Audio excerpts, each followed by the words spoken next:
Welcome back. तो नाज़रीन, आप देख रहे हैं होशाना टेलीविज़न। मैं आपका होस्ट प्रोग्राम शफाअत में आपको फिर खुश आमदीद कहता हूँ। तो जैसा खुदा के बंदा हमें बड़ी खूबसूरती से सिखा रहे हैं कि दुआ में फ़तहमंद ज़िंदगी का राज है। तो मैंने ब्रेक से पहले एक बात कही थी कि फ़तहमंद ज़िंदगी के लिए भी हमें यीशु मसीह को भी कबूल करना बहुत ज़रूरी है, क्योंकि तब ही हम फ़तह याब होते हैं। ना फ़तह याबी हमें अपनी रहाई मिलती है गुनाहों से, बल्कि फ़तह याबी हमें इब्लीस पर भी मिलती है। उसकी हर उस बुराई की कुदरत पर मिलती है जो हमारे ख़िलाफ़ होती है, क्योंकि इब्लीस खुदा के लोगों के ख़िलाफ़ बड़ा काम करता है और वो बड़ी ही तगदो करता है कि कहीं ना कहीं ये गिर जाएं या मर जाएं, या इनका कहीं ना कहीं ज़िंदगी का आजमाइशी मुश्किलें चलती रहें। लेकिन जब हम खुदा में नए सिर से ज़िंदगी गुजारना शुरू कर देते हैं, यीशु मसीह को कबूल करते हैं, तो हमारे अंदर एक फ़तहमंद ज़िंदगी का राज आ जाता है कि कैसे हमने यीशु मसीह को कबूल करना है, कि कैसे हमने ज़िंदगी में आगे बढ़ना है। तो हम मज़ीद खुदा के बंदा से सीखेंगे। जी सर। जी, तो पास्टर शकील साहब, बड़ी अच्छी और ज़बरदस्त बातें कलाम खुदा में से दुआ के तलक से जारी सारी हैं। जी जी। तो मैं नाजरीन को ये बताना चाहता हूँ कि दुआ हमारी ज़िंदगी में एक फ़तहमंद ज़िंदगी का राज है। जी दुआ हमें ज़रूर करनी चाहिए जी और रेगुलर दुआ करनी चाहिए। जी जी ये नहीं कि हम देखें अपने सारे काम करते हैं, हम अपनी ड्यूटी पे भी जाते हैं, जी सारा कुछ करते हैं, रेगुलर करते हैं, लेकिन कभी कभी हम ऐसा होता है कि हम कहते हैं कि हमें मसरूफियत बड़ी थी, हम आज दुआ नहीं कर सके। जी लेकिन मैं दुआ के बारे में ये कहना चाहता हूँ, ये भी एक हमारी रूहानी गुज़ा है। जी ये खुदा के साथ हमारी मुलाकात का एक ज़रिया है जी और दुआ के वसीला से ही बहुत बड़े जुए बंधन टूटते हैं, जी पहाड़ जो हैं वो तय हो जाते हैं दुआ के वसीला से। तो दुआ का कभी भी हमें ये नहीं है कहना चाहिए कि आज हमें वक्त नहीं मिला, बल्कि जितने ज़्यादा और रूह और सच्चाई से दुआ करनी चाहिए, और जितना ज़्यादा वक्त हम दुआ में देंगे उतनी ही हम खुदा की गुरबत में आगे बढ़ेंगे। क्योंकि देखें, वो पलूस और सिलास जब हम देख रहे हैं कि वो कैद खाना के अंदर भी हैं, लेकिन वो वहाँ पर भी दुआ कर रहे हैं, वो वहाँ पर भी खुदा की हमदो सना के गीत गा रहे हैं और वो भूले नहीं अपने खुदा को। वो हमेशा खुदा की गुरबत में रहना पसंद करते हैं। वो कहते हैं कि हमारा सब कुछ खुदा है, यीशु मसीह हमारा सब कुछ है। जी जी तो वहाँ पर वो कहते हैं, जब दरोगा उनके पास आता है, वो कहता है कि ऐ साहबो मैं क्या करूं कि निजात पाऊं। तो उन्होंने कहा कि तू और तेरा घराना यीशु मसीह पर ईमान ला तो तू तब ही निजात पा सकते तब हैं। ही निजात। तो नाज़रीन, खुदा के बंदा ने यहाँ पर एक बहुत बड़ी खूबसूरत बात भी कही कि निजात के लिए हमें कुछ काम भी करने पड़ेंगे। निजात हमें ऐसे नहीं मिली कि हमने यीशु को कबूल कर लिया, नहीं।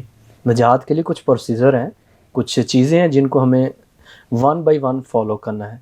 और उसमें पहली बात जो है, हमारे अंदर एहसास, इकरार और जो है वो उसको तर्क बड़ी ज़रूरी है, क्योंकि 3 ऐसी बातें हैं जिनके ज़रिए से हम तौबा की तरफ बढ़ते हैं और निजात के अमल को पूरा करते हैं। पहले नंबर पर हमारी ज़िंदगी में एहसास होना चाहिए, दूसरे नंबर पर इकरार होना चाहिए, और तीसरे नंबर पर जो बात है वो तर्क।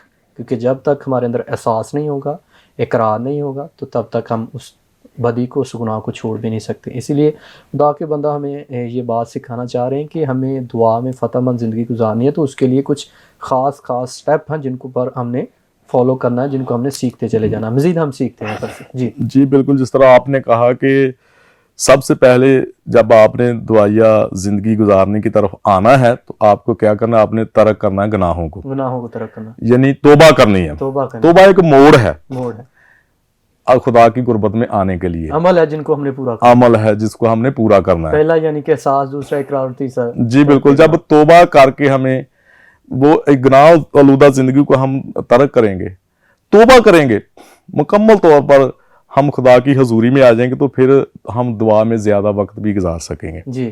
फिर जो दुआ जब हम करेंगे तो हमें वो रूह का मसा फील होना शुरू हो जाता है। जी जी। तो ये तोबा एक मोड़ है जी जी। ऐसा कि जब जिसकी वसीला से हम गुनाहों को तर्क करके खुदा यीशु मसीह की कुर्बत में आते हैं, उसको अपना शख्सी निजात दहिंदा जब कबूल करते हैं, तो फिर खुदा हमें बरकत से ममूर करता है। जी जी।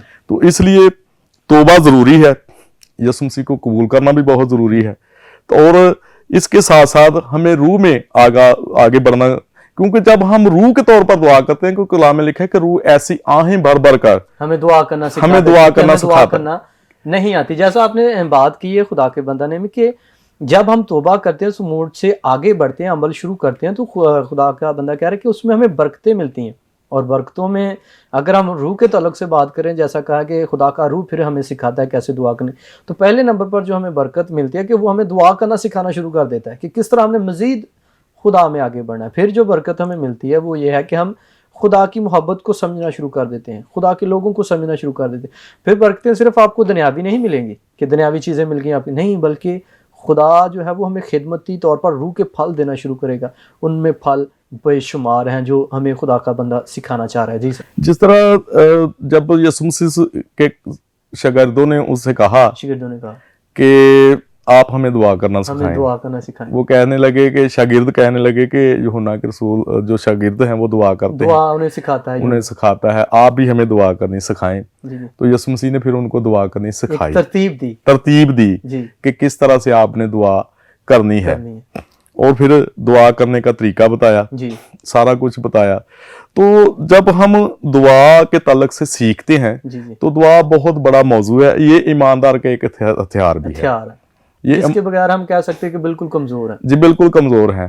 तो क्योंकि कलाम मुकद्दस में जब हम देखते हैं कि बहुत सारे अंबिया कराम ने दुआएं की हैं जी जी, और खुदा ने उनकी दुआओं का जवाब भी और दिया। उसी में उन्होंने फतहमंद जिंदगी को हासिल भी जी किया। बिल्कुल, उन्होंने बीमारियों पर फतह हासिल की, यहाँ तक कि जंगें जीती दुआ के वसीला से। जी तो जब हम हिजकिया नबी की जिंदगी पर गौर करते हैं जी जी, कि जब उसको पैगाम मिलता है कि इसकी डेथ होने वाली है या इसकी मौत कि होने वाली अब तेरी डेथ हो जाएगी, है। जी अब तू आगे को जीता न रह गया, जी जी अपने घर का इंतजाम कर ले। जी, तो जब पैगाम रसां अभी बाहर ही गया तो वो दुआ करने शुरू कर दी, और उन्होंने उसने रो रो के दुआ की। रो रो कर दुआ की। जी। और कलाम में लिखा है जो आंसुओं के साथ बोता है वो खुशी के साथ काटेगा। वाह जी वाह, क्या बात तो कही है। उन्होंने जब आंसुओं के साथ खुदा के हुजूर गिरफ्तारी की, जी जी अपने बीज को बोया, जी अपनी दुआ की, मनाजात की, जी, उन्होंने कहा कि ऐ खुदा, अभी तो मैंने बहुत सारे काम करने थे, बहुत सारे काम, अभी तो मेरा वो जो काम था खुदा के घर की तज़ीन और आइश करना, यानी उसकी अपनी एक